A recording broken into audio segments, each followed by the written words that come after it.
I know you have some areas on your body that you want to change. You say you want thinner legs, or to get rid of that belly pooch, or to tone up your arms, and then you'll feel confident in your body. Then you'll feel good enough to wear shorts or that tight dress or even a bikini.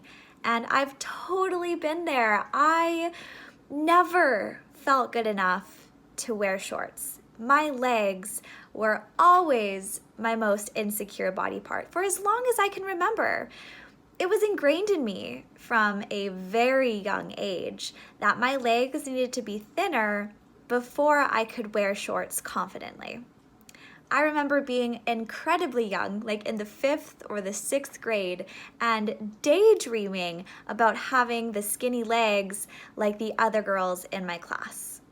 It was then that I decided my legs needed to be thinner before I could wear shorts.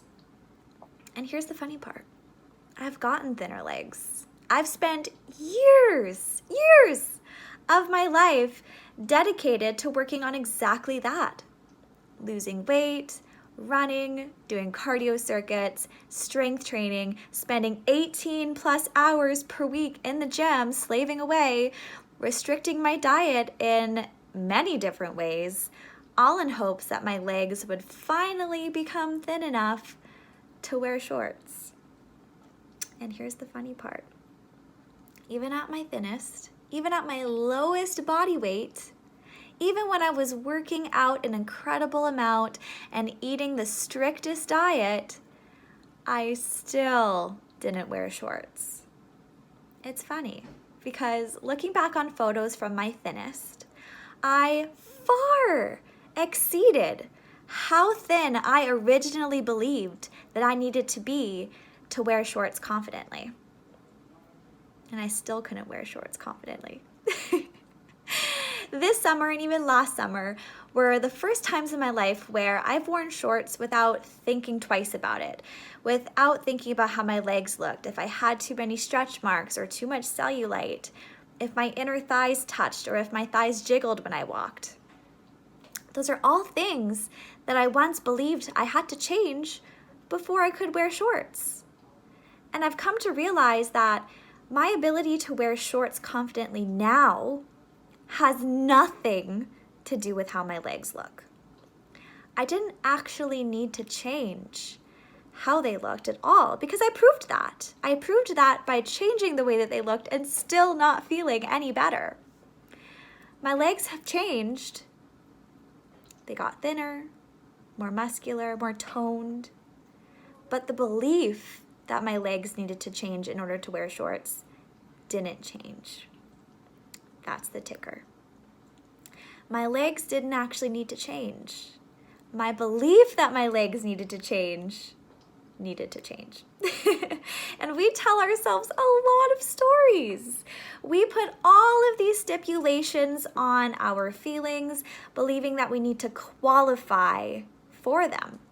We think that we need to see a certain number on the scale in order to feel confident.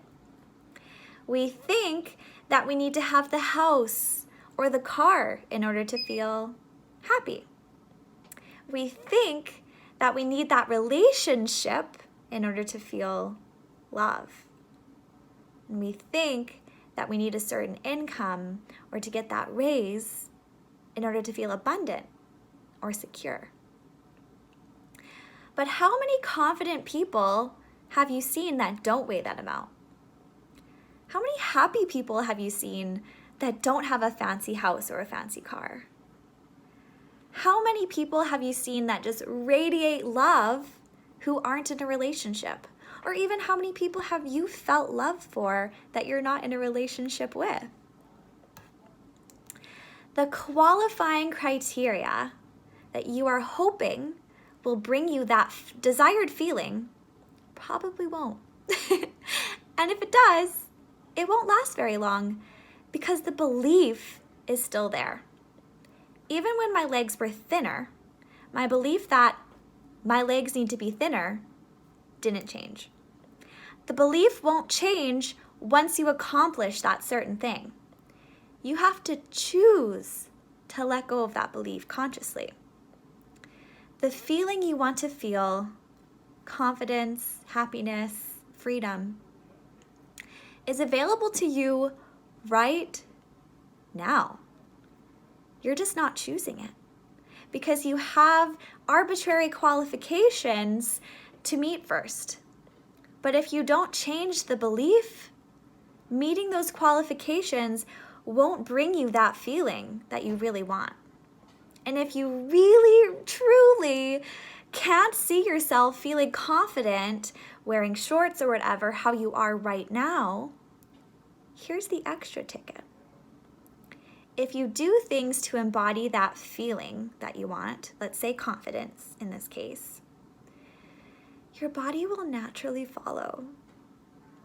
I'm doing the least that I ever did in terms of shaping my body. I'm working out the least that I ever have. I'm eating the least strictly. I'm focusing the least on changing my body. And I think my legs look better than they ever did when I was desperately trying to change them. Over the last couple of years, I've been embodying confidence in every area of my life that I could. In my physical body, in my career, in my relationships and my friendships. And by embodying confidence right now, my body matched it effortlessly. There was no longer that resistance of trying and trying and trying so desperately to change. So if you can find ways to embody confidence or whatever the feeling is that you're chasing right now, that you think that losing X pounds or getting rid of your belly pooch is going to bring you, if you can embody that before you actually achieve that qualification, what's the worst that's going to happen, honestly? That you feel good and your body just didn't change? Wouldn't that be better than changing your body and still not feeling how you ultimately want to feel, which we've all experienced? And best case scenario, you feel good and your body just naturally follows suit without the resistance and the struggle and the misery that comes from chasing a feeling externally, which we've all experienced. That sounds like a win-win to me.